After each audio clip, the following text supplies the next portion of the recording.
ജീവിതത്തിൽ നല്ല നല്ല താല്പര്യങ്ങളുണ്ടെങ്കിലും എന്തുകൊണ്ട് യാതൊരു ആത്മീയ വളർച്ചയും ഇല്ലാതിരിക്കുന്നു എന്നുള്ളത് അനേകരുടെയും വലിയ സങ്കടമാണ്, വലിയ പ്രശ്നമാണ്. ഒന്നിനും ഒരു ഉറപ്പ് ഇല്ലാത്തതിനുള്ള കാരണം കണ്ടുപിടിക്കണം. നമുക്ക് ഇന്നത്തെ പഠനത്തിൽ അതുതന്നെ ഒന്ന് ശ്രദ്ധിക്കാം.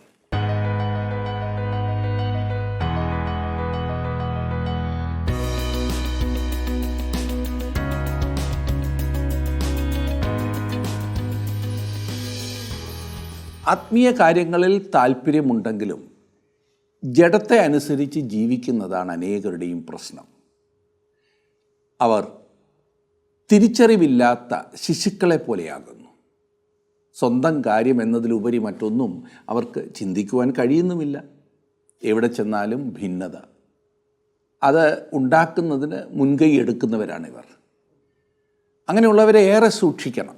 ഈ കൂട്ടരെക്കുറിച്ച് വിശുദ്ധ പൗലോസ് വിവരിക്കുന്നത് തന്നെ നമുക്ക് കൊരിന്ത്യർക്ക് എഴുതിയ 1-ാം ലേഖനം 3-ാം അധ്യായത്തിൽ നിന്നും ഒന്ന് പഠിക്കാം. എടുത്താട്ടെ, കൊരിന്ത്യർക്ക് എഴുതിയ 1-ാം ലേഖനം 3-ാം അധ്യായം.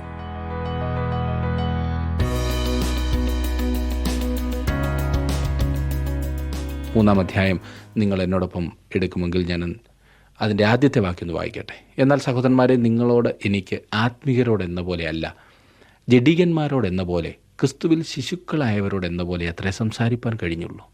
അങ്ങനെ നമുക്കിവിടെ മൂന്നാമത്തെ കൂട്ടം ആളുകളെ കാണുവാൻ കഴിയുന്നു. അവൻ അസ്വാഭാവിക വിശ്വാസിയാണ്, അല്ലെങ്കിൽ പ്രകൃതി വിരുദ്ധനായ മനുഷ്യൻ. നാം സ്വാഭാവിക മനുഷ്യനെക്കുറിച്ച്, അതായത് പ്രാകൃത മനുഷ്യനെക്കുറിച്ചും ആത്മിക മനുഷ്യനെക്കുറിച്ചും പഠിച്ചു കഴിഞ്ഞു. അതെ, ഈ ആത്മിക മനുഷ്യനെ പ്രകൃത്യാതീതൻ അല്ലെങ്കിൽ അമാനുഷികൻ എന്ന് വേണമെങ്കിൽ പറയാവുന്നതാണ്. ഇവിടെ നമുക്കിതാ അസ്വാഭാവികനായ മനുഷ്യൻ. അവൻ അസ്വാഭാവികനായിരിക്കുന്നതിൻ്റെ കാരണം അവനൊരു വിശ്വാസിയാണ്, എന്നാൽ ഇപ്പോഴും ജഡീകനാണ്. അവനിപ്പോഴും ക്രിസ്തുവിലൊരു ശിശുവാണ്. ഈ ലേഖനത്തിൻ്റെ ആദ്യത്തെ ഭാഗത്ത് മൊത്തം പൗലോസ് ജഡമയത്വത്തെക്കുറിച്ചാണ് സംസാരിക്കുന്നത്. ഈ ലേഖനത്തിൻ്റെ അവസാന ഭാഗത്ത് അവൻ ആത്മികത്വത്തെക്കുറിച്ച് അത്രേ സംസാരിക്കുന്നത്. ഈ ജഡീകത്വത്തെക്കുറിച്ച് സംസാരിച്ച് പൗലോസ് ആകെ ക്ഷീണിച്ചു എന്ന് തോന്നുന്നു. കാരണം 12-ാം അധ്യായത്തിലെത്തിയപ്പോഴേക്കും അവൻ ആശ്വാസത്തിൻ്റെ ഒരു ദീർഘശ്വാസം വിടുന്നതായി താങ്കൾക്ക് കേൾക്കാവുന്നതാണ്. മാത്രമല്ല, വേറെ ചില കാര്യങ്ങളെക്കുറിച്ചും അവൻ അവരോട് സംസാരിക്കുവാൻ ആരംഭിക്കുന്നു. 12-ാം അധ്യായത്തിൻ്റെ 1-ാം വാക്യത്തിൽ നാം വായിക്കുന്ന, സഹോദരന്മാരെ, ആത്മീക വരങ്ങളെക്കുറിച്ച് നിങ്ങൾക്ക് അറിവില്ലാതിരിക്കരുത് എന്ന് ഞാൻ ആഗ്രഹിക്കുന്നു. ജഡീകനായ ഒരു വിശ്വാസി എന്നാൽ ആത്മീക വളർച്ച പ്രാപിക്കാത്തവൻ എന്നത്രേ. അങ്ങനെയുള്ളവർക്ക് ആത്മീക വിവേചനമില്ല എന്നുള്ളത് വ്യക്തമാണ്. ഇങ്ങനെയുള്ളവരിൽ ദൈവത്തിൻ്റെ പരിശുദ്ധാത്മാവ് വസിക്കുന്നില്ല എന്നല്ല, പിന്നെയോ ക്രിസ്തുവിൻ്റെ കൃപയിലും അറിവിലും അവർ വളരുന്നില്ല എന്നതുകൊണ്ടത്രേ. ഇങ്ങനെ വരുന്നത് അവർക്ക് ദൈവവചനവുമായുള്ള ബന്ധം ഒന്നുകൊണ്ട് മാത്രമാണ്. അത് നാം അറിഞ്ഞിരിക്കേണ്ട പ്രധാനപ്പെട്ട ഒരു സംഗതിയാകുന്നു. ഈ അസ്വാഭാവിക മനുഷ്യൻ, ഈ ജഡീകൻ, ക്രിസ്തുവിലൊരു ശിശുവാണ്. അവന് കഴിവുണ്ടെന്നാൽ വാഞ്ചയില്ല. ഒരു പഠിപ്പുള്ള വ്യക്തിയായി തീരുവാനുള്ള സാധ്യത ഒരു ശിശുവിലുണ്ട്. എന്നാൽ പാല് കുടിച്ചുകൊണ്ട് അവൻ ആരംഭിക്കേണ്ടതാണ്. ഈ വാക്യാലങ്കാരം പൗലോസ് ആത്മീയ നിലവാരത്തിലേക്കും കൊണ്ടുവരുന്നു.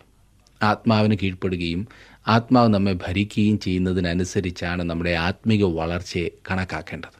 ആത്മീക വളർച്ച പ്രാപിക്കാതെ ജഡത്തിൻ്റെ പ്രേരണയ്ക്ക് വിധേയരായി ജീവിക്കുന്നവരാണ് ജഡീകന്മാർ. ഇനിയും 2-ാം വാക്യത്തിൽ നാം വായിക്കുന്നു, ഭക്ഷണമല്ല പാലത്രേ ഞാൻ നിങ്ങൾക്ക് തന്നത്. ഭക്ഷിപ്പാൻ നിങ്ങൾക്ക് കഴിവില്ലായിരുന്നു, ഇപ്പോഴും കഴിവായിട്ടില്ല. ഇന്നും നിങ്ങൾ ജഡീകന്മാരല്ലോ. ഈ പറഞ്ഞ വിധത്തിലുള്ള ആളുകളോട് ആത്മീകമായ കാര്യങ്ങൾ സംസാരിക്കുവാൻ പൗലോസിന് കഴിയുമായിരുന്നില്ല. അവർ ഇപ്പോഴും അതിന് തയ്യാറല്ല. ആദ്യം അവൻ അവരോട് അവരുടെ ജഡീകത്വത്തെക്കുറിച്ച് സംസാരിക്കേണ്ടിയിരിക്കുന്നു. നിർഭാഗ്യവശാൽ ഈ നിലയിലാകുന്നു സഭാജനങ്ങളിൽ ഏറിയ പങ്കും ഇന്ന് ജീവിക്കുന്നത്. ഒരു വളർച്ചയുമില്ലാത്ത അവസ്ഥ. ജീവിതത്തിൽ ഇന്നും പ്രാധാന്യം ജഡീകമായവയ്ക്ക് മാത്രം. ഈ ജഡീകന്മാരെ നമുക്കെങ്ങനെ തിരിച്ചറിയാം? അതെ, ജഡത്തിൻ്റെ ബലഹീനമായ കരം ഉപയോഗിക്കുന്ന വിശ്വാസി. അവനെ മനസ്സിലാക്കിയാൽ ജഡീകന്മാരെ മനസ്സിലാക്കാം. ആത്മീകമായ ലക്ഷ്യങ്ങൾ പ്രാപിക്കുവാനായി അവൻ ജഡീകമായ മാർഗങ്ങൾ ഉപയോഗിക്കുന്നു. ഈ ബൈബിളും മാത്രം പ്രസംഗിച്ചുകൊണ്ടിരുന്നാൽ ആളെ കിട്ടത്തില്ല.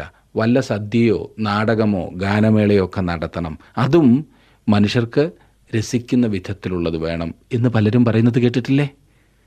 അതെ, രക്ഷിക്കപ്പെട്ട ദൈവമക്കളുടെ അഭിപ്രായ പ്രകടനത്തെക്കുറിച്ചാണ് ഞാൻ ഈ പറഞ്ഞത്. ജഡികന്മാരുടെ വ്യക്തമായ ഒരു തെളിവാണത്. സത്യത്തിൽ നിന്ന് അല്പം വ്യതിചലിച്ചാലും വേണ്ടില്ല, മനുഷ്യർ നല്ലതെന്ന് പറഞ്ഞാൽ അതാണ് ആവശ്യം. ഇതത്രേ ജഡികന്മാരുടെ നിലപാട്. എന്നെ ശ്രദ്ധിക്കുന്ന പ്രിയ സുഹൃത്തെ, ഈ വിനോദങ്ങളെല്ലാം നടത്തിയിട്ട് എത്ര പേരെ ക്രിസ്തുവിന് വേണ്ടി നേടി? എന്നാൽ വചനം ശുശ്രൂഷിച്ചു മാത്രം അനുരഞ്ജനത്തിൻ്റെ കണിക പോലും ഇല്ലാതെ നൂറുകണക്കിന് ആളുകളെ കർത്താവിനായി നേടുന്ന സഭകളെ, വ്യക്തികളെ എനിക്കറിയാം. രക്ഷിക്കപ്പെട്ടു മുൻപോട്ട് വന്ന പലരും ഈ ജഡികന്മാരായി കഴിയുന്നു എന്നതാണ് ഒരു ദുഃഖസത്യം. ജഡികത്വത്തിൻ്റെ ലക്ഷണം എന്താണ്? അതേക്കുറിച്ചാണ് പൗലോസ് തുടർന്ന് പറയുന്നത്. 3-ാം വാക്യം, ഇന്നും നിങ്ങൾ ജഡികന്മാരല്ലോ, നിങ്ങളുടെ ഇടയിൽ ഈർഷ്യയും പിണക്കവും ഇരിക്കെ നിങ്ങൾ ജഡികന്മാരും ശേഷം മനുഷ്യരെ പോലെ നടക്കുന്നവരുമല്ലയോ. ലോകപ്രകാരമുള്ള വിനോദങ്ങളിൽ മുഴുകി നടക്കുന്നവൻ മാത്രമാണ് ജഡമയനായ ഒരു വിശ്വാസി എന്ന് ചിന്തിക്കരുത്. സഭയിൽ ആഹ്ലാദ പ്രകടനത്തിനായി ജഡീകമായ മാർഗങ്ങൾ അവലംബിക്കുന്നവനും മാത്രമല്ല ജഡീകൻ. ആരാണ് ഒരു ജഡീകൻ? അവനെ തെളിവായി കാണുവാൻ സാധിക്കുന്നത് എവിടെയാണ്? എവിടെല്ലാം ഈർഷ്യയും പിണക്കവും ഭിന്നതയും ഉണ്ടോ അവിടെ വാസ്തവത്തിൽ ഒരു ആഹ്ലാദോത്സവം നടക്കുകയാണ്. ഞാൻ പറഞ്ഞത്, ജനങ്ങൾ ഈ പിണക്കത്തിലും ഭിന്നതയിലും ഈർഷ്യയിലുമൊക്കെ ആഹ്ലാദിക്കുകയാണ്. അതില്ല എങ്കിൽ അവിടെ പിന്നെ ഒരു പണിയുമില്ല. അതുകൊണ്ട് 3 ചേരിയായി തിരിഞ്ഞ് ജനങ്ങൾ ഗുസ്തി മത്സരമാണ്. ഏതൊക്കെയാണ് ഈ 3 ചേരികൾ? ഒന്ന് സഭാശുശ്രൂഷകൻ്റെ നേതൃത്വത്തിലുള്ളവർ, മറ്റൊന്ന് അവരെ എതിർക്കുന്നവരുടെ നിര, അത് മിക്കവാറും കമ്മിറ്റിക്കാർ ഉൾപ്പെടുന്ന ചേരിയായിരിക്കും. 3-ാമത് ഒരു നിഷ്പക്ഷ വിഭാഗം. ഇവരാണ് ഇതൊക്കെ വിഷം. അതെ, ജഡീകന്മാർ. വചനാനുസരണം മാത്രം പോകുന്നു എന്ന് വീരവാദം മുഴക്കുന്ന പല സഭകളിലും ഇന്ന് ഭിന്നത വളരെയാണ്. ഏഷണി പറച്ചിലും പിണക്കവും കയ്പും പകയും ആർക്കും ഒതുക്കുവാൻ സാധിക്കാത്തതുപോലെയായി. ആത്മീയമായ കാര്യങ്ങൾ സംസാരിക്കുന്നതിനേക്കാളേറെ ഈ ജഡികമായവയാണ് ചർച്ച. ആത്മീക വളർച്ചയ്ക്ക് എഴുതേണ്ട മാസികകളും മറ്റും അന്യോന്യം ചെളിവാരി എറിയുവാൻ ഉപയോഗിക്കുന്നു. അന്യോന്യം ഓർത്ത് പ്രാർത്ഥിക്കുകയും ആത്മീയമായി ഉത്തേജിപ്പിക്കുകയും ചെയ്യേണ്ടതിന് പകരം ഈ അനാവശ്യങ്ങൾ മാത്രം മുൻപിൽ നിൽക്കുന്നു. ഇങ്ങനെയുള്ള കാര്യങ്ങൾ നടക്കുമ്പോൾ ഒരു കാര്യം ഓർത്തു കൊള്ളണം, ഈ പറഞ്ഞ സ്ഥലത്ത് സഭയിൽ ജഡമാകുന്നു പ്രവർത്തിക്കുന്നത്. ഒരു ന്യായീകരണത്തിൻ്റെയും ആവശ്യമില്ല. അങ്ങനെയുള്ള സഭകൾ പിശാചിൻ്റെ കയ്യിലെ കളിപ്പാട്ടങ്ങൾ മാത്രമാണ്. ഇത് നേതാക്കന്മാർ മനസ്സിലാക്കാത്തതാണ് അത്ഭുതം. അങ്ങനെ ആത്മീയത്വം നശിക്കുന്നു എന്ന് തോന്നുന്നെങ്കിൽ നിങ്ങളുടെ മറ്റെല്ലാ പരിപാടികളും നിർത്തിയിട്ട് പ്രാർത്ഥനയ്ക്കും വചന പഠനത്തിനും മാത്രം സമയമെടുക്കൂ. ദൈവം നിങ്ങളെ തീർച്ചയായിട്ടും ആ കാര്യത്തിൽ അനുഗ്രഹിക്കുമെന്ന കാര്യത്തിൽ സംശയമില്ല. ചിലപ്പോൾ വിശ്വാസികൾ കോപം കൊണ്ട് നിറഞ്ഞ് വല്ലതുമെല്ലാം വിളിച്ചു പറഞ്ഞിട്ട് തങ്ങളുടെ തെറ്റിനെ മൂടുവാൻ ഉപയോഗിക്കുന്ന വാക്കുകൾ ഇപ്രകാരമായിരിക്കും: ഞാൻ ഉള്ളതുപോലെ തുറന്നങ്ങ് പറഞ്ഞെന്ന് മാത്രം. അവിടെയും തങ്ങൾ ശരിയെന്ന് സ്ഥാപിക്കുവാൻ ശ്രമിക്കുകയാണ്. വാസ്തവത്തിൽ അവർ നീചരാകുകയാണ് ചെയ്തത്, അല്ലാതൊന്നുമല്ല. ചിലർ മറ്റുള്ളവരെക്കുറിച്ച് പറയേണ്ടതും പറയരുതാത്തതുമെല്ലാം ശരിയോ തെറ്റോ എന്ന് തിരക്കാതെ വിളിച്ചു പറഞ്ഞിട്ട് ആ നിന്ദ്യമായ പ്രവർത്തനത്തെ ന്യായീകരിക്കുന്നത് ശ്രദ്ധിച്ചിട്ടില്ലേ? ഞാൻ എൻ്റെ ഹൃദയഭാരം കൊണ്ടങ്ങ് പങ്കുവെച്ചതാണ്, കുറ്റം പറയുകയല്ലായിരുന്നു, ഞങ്ങൾ തമ്മിൽ പങ്കുവയ്ക്കുകയായിരുന്നു പോലും. സുഹൃത്തെ, താങ്കൾ ഏഷണി പറയുകയും പിണങ്ങുകയും ഭിന്നതയുണ്ടാക്കുകയും അസൂയ വളർത്തുകയും ഒക്കെ ചെയ്യുമ്പോൾ ഒരു സൺഡേ സ്കൂളിനെ ജഡീകമാക്കി നശിപ്പിക്കുകയാണ്, ഒരു കൂട്ടായ്മയെ തകർക്കുകയാണ്, ഒരു സുവിശേഷീകരണ സംഘടനയെ ഛിന്നഭിന്നമാക്കുകയാണ്. ആത്മീകമായി എന്ത് ഉന്നമനം വരുത്തുവാൻ താങ്കൾക്ക് സാധിക്കും? അതേ സുഹൃത്തെ, താങ്കൾ ലോകപ്രകാരമുള്ള കാര്യങ്ങൾ ചെയ്തില്ലെന്ന് വന്നേക്കാം. എന്നിരുന്നാലും താങ്കൾ ഒരു ജഡീകനായ വിശ്വാസി ആയിരിക്കുവാൻ സാധ്യതയുണ്ട്. എങ്ങനെയെന്നല്ലേ പൗലോസിൻ്റെ വാക്കുകൾ തന്നെ ശ്രദ്ധിച്ചാലും. 4 മുതൽ 6 വരെയുള്ള വാക്യങ്ങൾ. ഒരുത്തൻ ഞാൻ പൗലോസിൻ്റെ പക്ഷക്കാരൻ എന്നും മറ്റൊരുത്തൻ ഞാൻ അപ്പൊല്ലോസിൻ്റെ പക്ഷക്കാരൻ എന്നും പറയുമ്പോൾ നിങ്ങൾ സാധാരണ മനുഷ്യരല്ലയോ? അപ്പൊല്ലോസ് ആർ, പൗലോസ് ആർ. തങ്ങൾക്ക് കർത്താവ് നൽകിയതുപോലെ നിങ്ങൾ വിശ്വസിപ്പാൻ കാരണമായി തീർന്ന ശുശ്രൂഷക്കാരത്രേ. ഞാൻ നട്ടു, അപ്പൊല്ലോസ് നനച്ചു, ദൈവമത്രേ വളരുമാറാക്കിയത്. പൗലോസ് പറയുന്നു, ദൈവത്തിൻ്റെ വേലക്കാരാണ് ഞങ്ങൾ ഇരുവരുമെന്ന്. അവിടെ സുവിശേഷവും കൊണ്ട് ചെന്നത് പൗലോസാണ്. ആ പുതിയ സ്ഥലം ആരംഭിച്ചത് പൗലോസാണ്. അപ്പൊല്ലോസ് തുടർന്ന് അവിടെ വരികയും മീറ്റിങ്ങുകൾ ക്രമീകരിച്ച് പ്രസംഗിച്ച് വിശുദ്ധന്മാരെ വളർത്തി. അവർ ഇരുവരും ദൈവത്തിൻ്റെ ദാസന്മാരാണ്. പൗലോസ്, അപ്പൊല്ലോസ് എന്നിവരെ ഓരോ പാർട്ടിയുടെ തലവന്മാരായി മാത്രം അവർ കണ്ടു. കർത്താവിൻ്റെ ദാസന്മാർ കർത്താവിൻ്റെ കയ്യിലെ ആയുധങ്ങൾ മാത്രമാണ് എന്നുള്ള ദർശനം അവർക്കില്ലാതെ പോയതുകൊണ്ടാണ് സാധാരണ മനുഷ്യരല്ലയോ എന്ന് ചോദിക്കുവാൻ ഇടയായത്. കൊരിന്ത്യർക്ക് കൃപാവരങ്ങളെല്ലാം ഉണ്ടായിരുന്നു. വെളിപ്പാട്, പ്രവചനം, അന്യഭാഷ, വ്യാഖ്യാനം, രോഗശാന്തി എന്നിങ്ങനെ പലതും. പക്ഷേ അവർ ജഡീകന്മാരായിരുന്നു. ഇതൊരു വിരോധാഭാസം അല്ലേ? കൃപാവരങ്ങൾ ഉണ്ടെങ്കിലും ആത്മികരായി വളരാൻ സാധിക്കാതെ പോയേക്കാമെന്ന ദുഃഖസത്യം കൊരിന്ത്യർ നമ്മെ പഠിപ്പിക്കുന്നു. അവരുടെ പിണക്കം അവരുടെ ലൗകിക മനോഭാവത്തെ വെളിപ്പെടുത്തി. അവർ ഒരുമിച്ചുള്ള വേലയെക്കുറിച്ച് പൗലോസ് വ്യക്തമാക്കുന്നു. പൗലോസ് ദൈവവചനമാകുന്ന വിത്ത് മനുഷ്യരുടെ ഹൃദയത്തിൽ നട്ടു. അവനാണല്ലോ പല സ്ഥലങ്ങളിലും ആദ്യം പോയി ശുശ്രൂഷ ആരംഭിച്ചത്. അതെ, രക്ഷയുടെ ദൂത് അവൻ കൊരിന്തിൽ ആദ്യം കൊണ്ടുവന്നു. അപ്പൊല്ലോസിൻ്റെ ഭാഗം നനയ്ക്കുക എന്നുള്ളതായിരുന്നു. അതെ, വിശ്വാസത്തിൽ ശക്തിയായി വളരുവാൻ വിശ്വാസികളെ സഹായിക്കുക. കൊരിന്തിലെ സഭ പൗലോസ് സ്ഥാപിച്ചതാണ്. ആ അടിസ്ഥാനത്തിന്മേൽ അപ്പൊല്ലോസ് പണിതുയർത്തി. എന്നാൽ കൊരിന്തിലെ വിശ്വാസികൾ ഓരോരുത്തരുടെ പക്ഷം പിടിച്ച് ആകെ ഇടിച്ചു പൊളിച്ചു. നമ്മുടെ നേതാക്കന്മാരെ ബഹുമാനിക്കണം, അവരുടെ പേരിൽ ഭിന്നിച്ചിരിക്കുവാൻ പാടില്ല, അവരെ ക്രിസ്തുവിന് പകരമായി കണ്ട് ആരാധിക്കുകയല്ല വേണ്ടത്. 7-ാം വാക്യത്തിൽ നാം കാണുന്നു, ആകയാൽ വളരുമാറാക്കുന്ന ദൈവമല്ലാതെ നടുന്നവനും നനയ്ക്കുന്നവനും ഏതുമില്ല. ആരാണ് പ്രസംഗകൻ എന്നുള്ളതല്ല പ്രധാനപ്പെട്ട കാര്യം, പിന്നെയോ ദൈവം അവനെ ഉപയോഗിക്കുന്നുണ്ടോ എന്നുള്ളതത്രേ. ഇന്ന് അനേകരും പ്രസംഗകർക്കാണ് സ്ഥാനം കൊടുക്കുന്നത്, ദൂതിനല്ല. ദൈവത്താൽ ഉപയോഗിക്കപ്പെടുന്നവരെ നാം മനസ്സിലാക്കണം. ദൈവം അങ്ങനെ ഒരാളെ ഉപയോഗിക്കുന്നുവെങ്കിൽ അയാളുടെ പ്രവർത്തനത്തിൻ്റെ ഫലം ദൈവത്തിന് മഹത്വം നൽകുന്നതായിരിക്കും. ദൈവത്തിന് സകല മാനവും മഹത്വവും നൽകുക. താങ്കളുടെ വിലപ്പെട്ട നിർദ്ദേശങ്ങളും അഭിപ്രായങ്ങളും പ്രാർത്ഥനാ വിഷയങ്ങളും ഇന്ന് തന്നെ ഞങ്ങളെ വിളിച്ചറിയിക്കുക. വിളിക്കേണ്ട നമ്പർ 8281384455.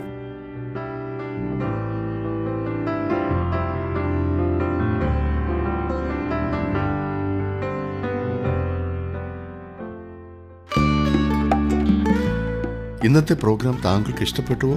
എങ്കിൽ ഉടൻ തന്നെ ഞങ്ങൾക്കൊരു മിസ് കോൾ തരിക. അടുത്ത വിജയി ഒരുപക്ഷെ താങ്കളായിരിക്കാം.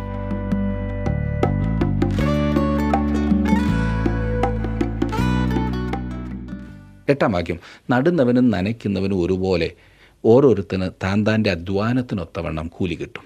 ദൈവം അനേകം വേലക്കാരെ ഉപയോഗിക്കുമെന്ന കാര്യം നാം ഗ്രഹിക്കേണ്ടതുണ്ട്. അവർ ഓരോരുത്തരും അല്പാൽപ്പം വ്യത്യസ്തമായിട്ടായിരിക്കും കാര്യങ്ങൾ നിർവഹിക്കുന്നത്. ഞാൻ ചെയ്യുന്നത് പോലെ എല്ലാവരും ചെയ്യണമെന്നോ നിർബന്ധമില്ല. വചനത്തിൽ നിന്നും വ്യതിചലിക്കുവാൻ പാടില്ല, അതോർത്തോണം. അതുകൊണ്ട് അത്ര ദൈവം ഉപയോഗിക്കുന്ന ഏതെങ്കിലും ഒരു വ്യക്തിക്കെതിരെ അധിക്ഷേപ ഭാഷണം നാം നടത്തരുതെന്ന് പറയുന്നത്. ഒരു ദൈവ പൈതലിന് ദോഷമുണ്ടാക്കുന്ന വിധത്തിൽ, പ്രത്യേകിച്ചും അങ്ങനെയുള്ളവരുടെ വേലയ്ക്ക് ദോഷമുണ്ടാക്കുന്ന വിധത്തിൽ ഒരക്ഷരം പോലും പറയുവാൻ നാം തുനിയരുത്. വളരെ വ്യത്യസ്തങ്ങളായ മാർഗങ്ങളും മാധ്യമങ്ങളും ഉപയോഗിക്കുന്ന അനേകം ആളുകളുണ്ട്. ഞാൻ ചെയ്യുന്നതിൽ നിന്നും വ്യത്യസ്തമായി കാര്യങ്ങൾ ചെയ്യുന്ന അനേകരുണ്ട്. ഞാനായിരുന്നെങ്കിൽ അങ്ങനെ ചെയ്യില്ല എന്നത് സത്യമാണ്. എന്നാൽ അവർ ചെയ്യുന്നതും ശരിയാണ്.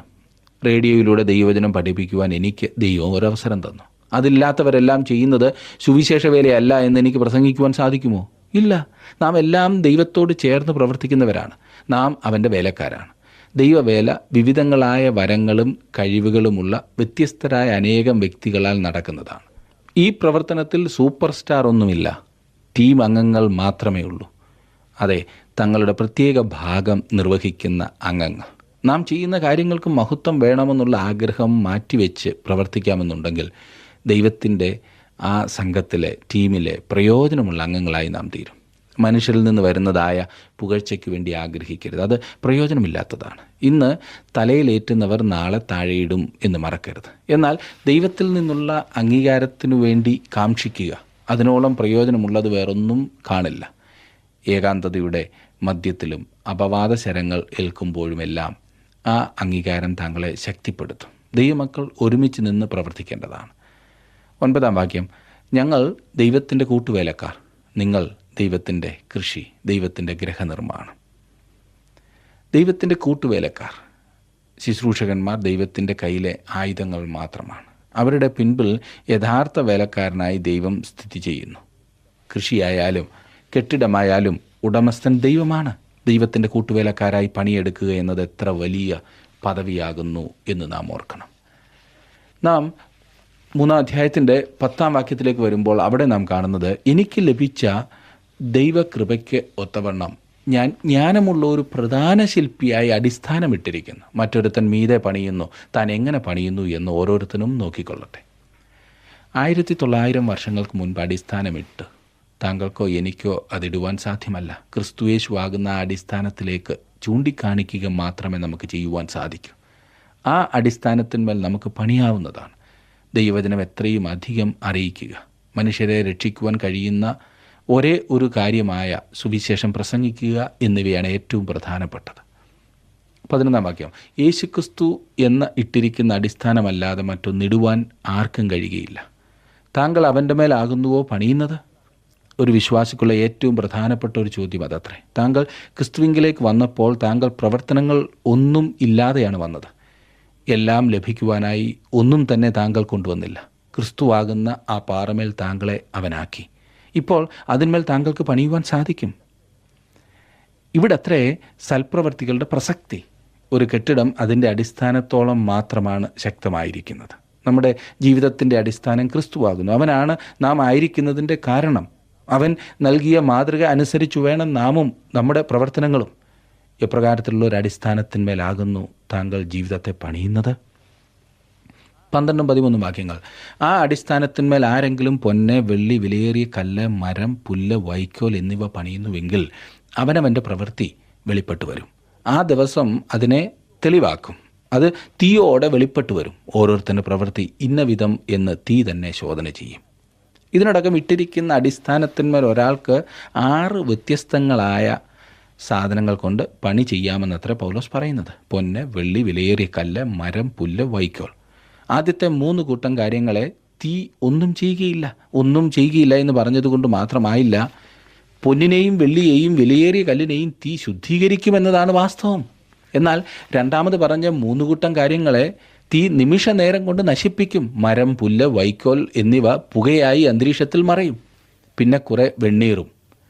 ഈ പറഞ്ഞിരിക്കുന്നതിൽ ഏതൊന്നുകൊണ്ടും അടിസ്ഥാനത്തിന്മേൽ പണിയുവാൻ ഒരു വിശ്വാസിക്ക് സ്വാതന്ത്ര്യമുണ്ട്.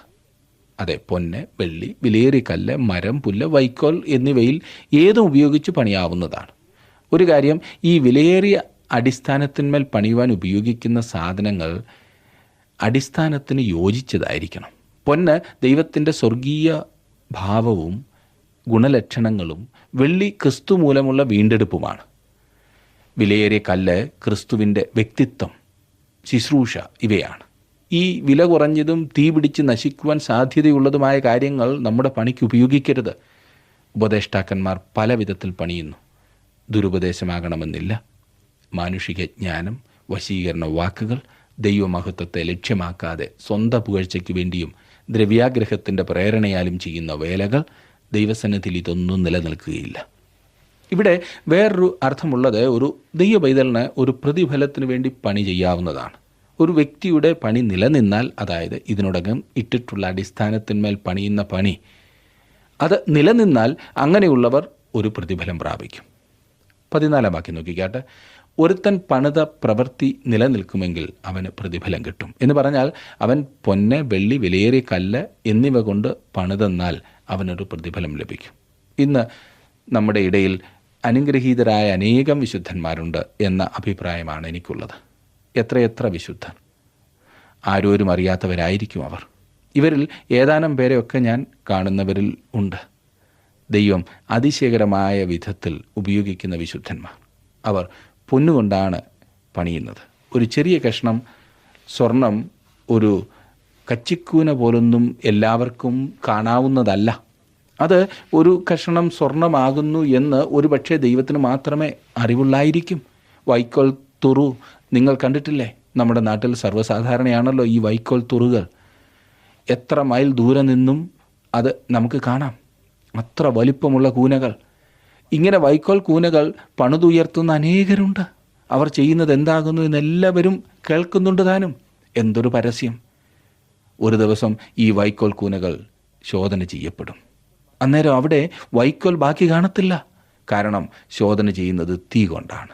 മരം കൊണ്ടും പുല്ലുകൊണ്ടും ചെയ്യുന്ന പണിയുടെ സ്ഥിതിയും ഈ പറഞ്ഞത് തന്നെയാണ്.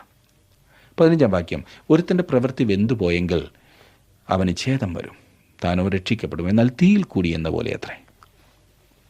ഇവിടുത്തെ വിപരീതത്വം ശ്രദ്ധിക്കുക. യഥാർത്ഥ അടിസ്ഥാനത്തിന്മേൽ പണിത ഒരാളുടെ പ്രവൃത്തി നിലനിൽക്കുമെങ്കിൽ അവനൊരു പ്രതിഫലം പ്രാപിക്കും. ആരുടെയെങ്കിലും പ്രവൃത്തി പുകയായി പോയെങ്കിൽ അവ ഭയങ്കര നഷ്ടത്തിലാകും. എന്നാൽ ഈ പറഞ്ഞ ആൾ, പ്രവർത്തിക്കുന്ന ആൾ രക്ഷിക്കപ്പെടും എന്ന് പറഞ്ഞാൽ അങ്ങനെയുള്ള ഒരാൾ അടിസ്ഥാനത്തിലാകുന്നു എങ്കിൽ അയാളുടെ രക്ഷ നഷ്ടപ്പെടുകയില്ല എന്നത്രേ. അടിസ്ഥാനം ക്രിസ്തുവാകും. എന്നാൽ അങ്ങനെയുള്ള ഒരാൾ പ്രതിഫലം ഒന്നും പ്രാപിക്കില്ല. പ്രിയ സുഹൃത്തെ, താങ്കൾ ഇന്ന് എന്താണ് പണിതുകൊണ്ടിരിക്കുന്നത്? എപ്രകാരത്തിലുള്ള സാധനങ്ങൾ ഉപയോഗിച്ചാണ് താങ്കൾ പണിയുന്നത്? പൊന്നുപയോഗിച്ചാണ് താങ്കൾ പണിയുന്നതെങ്കിൽ അത് ഇന്ന് എത്രമാത്രം ആകർഷകമായിരിക്കുന്നു? ഒരുപക്ഷെ അതൊട്ടും ആകർഷകമായിരിക്കില്ല, കാരണം അധികം കാണില്ലല്ലോ. എന്നാൽ വൈക്കോൽ വെച്ചാണ് താങ്കൾ പണിതുയർത്തുന്നതെങ്കിൽ ഒരു വലിയ പേരെടുത്ത് തന്നെ താങ്കൾക്ക് അങ്ങനെ പ്രകാശിച്ച് നടക്കാം. ഒരു കാര്യം, അത് പുകയായി പോകുവാൻ പോകുന്നു എന്ന് മറക്കരുത്. ഞാൻ ചിന്തിക്കുന്നത്, സ്വർഗത്തിൽ ഒരു കൂട്ടം ആളുകൾ തങ്ങളുടെ അടിസ്ഥാനം ക്രിസ്തുവിലായിരുന്നതിനാൽ അവിടെ എത്തിയവരായി കാണാവുന്നതാണ്. എന്നാൽ എവിടോ തീപിടുത്തമുണ്ടായ സ്ഥലത്ത് നിന്നും കൊണ്ടുവന്നതുപോലെ അവരെ പുക മണക്കുന്നുണ്ടാകും. അവർ ഒരായുസ് മുഴുവൻ ചെയ്തത് പുകയായി അന്തരീക്ഷത്തിൽ മറഞ്ഞു. അവരുടെ പ്രവർത്തികൾക്ക് ഒരു പ്രതിഫലവും ലഭിക്കുകയില്ല. എത്ര പരിതാപകരമായ ഒരു സ്ഥിതിയായിരിക്കും, ഇല്ലേ? താങ്കൾ ഒരു ജഡീകനായ വിശ്വാസിയാകുന്നുവെങ്കിൽ താങ്കൾക്കൊരു പ്രതിഫലം പ്രതീക്ഷിക്കുവാൻ സാധ്യമല്ല. കാരണം ദൈവവചനത്തിലൂടെ താങ്കൾ ദൈവവുമായി ശരിയായ രീതിയിൽ ബന്ധപ്പെട്ടിട്ടില്ല. ദൈവവചനം അറിയാൻ പാടില്ലാത്ത ഒരുവനത്രേ ജഡീക വിശ്വാസി. ഇവിടെ പൗലോസ് സൂചിപ്പിക്കുന്ന 3 വിഭാഗം ആളുകളെ അവർക്ക് ദൈവവചനവുമായുള്ള ബന്ധത്തിൽ ഒരാൾക്ക് മനസ്സിലാക്കാവുന്നതാണ്. പ്രാകൃത മനുഷ്യൻ പറയുന്നു അത് ഭോഷത്വരം ആകുന്നു എന്ന്. ആത്മികൻ ദൈവവചനത്തെ വിവേചിക്കുന്നു, അത് അവന് ആത്മിക ഉൾക്കാഴ്ച നൽകുന്നു. ജഡീകനായ വിശ്വാസി പറയുന്നു നമുക്കൊരു വലിയ പെരുന്നാൾ അല്ലെങ്കിൽ ഒരു വലിയ ആഘോഷം നടത്തി അങ്ങ് ആഘോഷിക്കാം. ദൈവവചന പഠനത്തിന് സമയവുമില്ല, വച്ചാൽ ആരും വരത്തുമില്ല. അല്ലെങ്കിൽ ഈ വചനം പഠിപ്പിക്കുന്ന സമയത്ത് വല്ല പാട്ടുകളായിരുന്നെങ്കിൽ ആസ്വദിക്കാമായിരുന്നു പോലും. അങ്ങനെയാണ് ജഡീകന്മാരായ വിശ്വാസികളെ തിരിച്ചറിയുവാൻ കഴിയുന്നത്. 16-17 വാക്യങ്ങൾ നോക്കിക്കാട്ടെ. നിങ്ങൾ ദൈവത്തിൻ്റെ മന്ദിരമെന്നും ദൈവത്തിൻ്റെ ആത്മാവ് നിങ്ങളിൽ വസിക്കുന്നു എന്നും അറിയുന്നില്ലയോ? ദൈവത്തിൻ്റെ മന്ദിരം നശിപ്പിക്കുന്നവനെ ദൈവം നശിപ്പിക്കും. ദൈവത്തിൻ്റെ മന്ദിരം വിശുദ്ധമല്ലോ, നിങ്ങളും അങ്ങനെ തന്നെ. ഒരു ദൈവ പൈതൽ പരിശുദ്ധാത്മാവിൻ്റെ മന്ദിരമാകും. ഈ കാര്യം പൗലോസ് വീണ്ടും നമ്മുടെ ശ്രദ്ധയിലേക്ക് കൊണ്ടുവരും. നമ്മുടെ ശരീരങ്ങൾ അവനുള്ളതാണ്.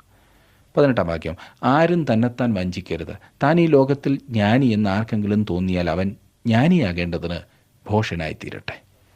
നിർഭാഗ്യവശാൽ നമ്മുടെ പല ബൈബിൾ കോളേജുകളിലും ഇന്ന് ബുദ്ധിശാലികളായി പ്രസംഗകരെ പരിശീലിപ്പിച്ചെടുക്കുവാനുള്ള ശ്രമത്തിലാണ്. ഞാൻ അവരിൽ പലരെയും ശ്രദ്ധിക്കാറുണ്ട്. എന്നാൽ അവരിൽ ചുരുക്കം പേർ മാത്രമേ യഥാർത്ഥത്തിൽ ബുദ്ധിശാലികളായി കാണുന്നുള്ളൂ. ഞാൻ വീണ്ടും പറയട്ടെ, ദൈവത്തിൻ്റെ വചനം അറിയുന്നതും പ്രസംഗിക്കുന്നതുമാണ് പ്രധാനപ്പെട്ട സംഗതി. ഈ ചിന്ത അനേകരിലും ഉണ്ടായിരുന്നെങ്കിൽ എന്ന് ഞാൻ ആത്മാർത്ഥമായി ആഗ്രഹിച്ചു പോകുകയാണ്. ലോകദൃഷ്ടിയിൽ ജ്ഞാനം എന്ന് വിളിച്ചു വന്ന പ്രമാണങ്ങളാലാണ് കൊരിന്തിൽ ഭിന്നതയും പ്രയാസവും ഉണ്ടായിരിക്കുന്നത്. അറിവിൻ്റെ വഴികൾ തള്ളിക്കളയുവാനല്ല പൗലോസ് ഇവിടെ കൊരിന്തിലെ വിശ്വാസികളെ ഗുണദോഷിക്കുന്നത്. അവൻ അവർക്ക് മുന്നറിയിപ്പ് നൽകുന്നത് എന്തെന്നാൽ ലോകപ്രകാരമുള്ള ജ്ഞാനം അവരെ ദൈവത്തിൽ നിന്നും പുറകോട്ട് പിടിക്കുന്നെങ്കിൽ അത് ജ്ഞാനമേ അല്ല എന്നത്രേ. ദൈവിക ചിന്തകളും നിരീക്ഷണങ്ങളും ലോകത്തിന് ഭോഷത്വമായി തോന്നിയാൽ തന്നെ വളരെയേറെ വിലപ്പെട്ടതാണ്. തങ്ങളുടെ നേതാക്കന്മാരെയും ഉപദേഷ്ടാക്കന്മാരെയും വിലയിരുത്തുവാൻ കൊരിന്ത്യർ ലോകപ്രകാരമുള്ള ജ്ഞാനമായിരുന്നു ഉപയോഗിച്ചുകൊണ്ടിരുന്നത്.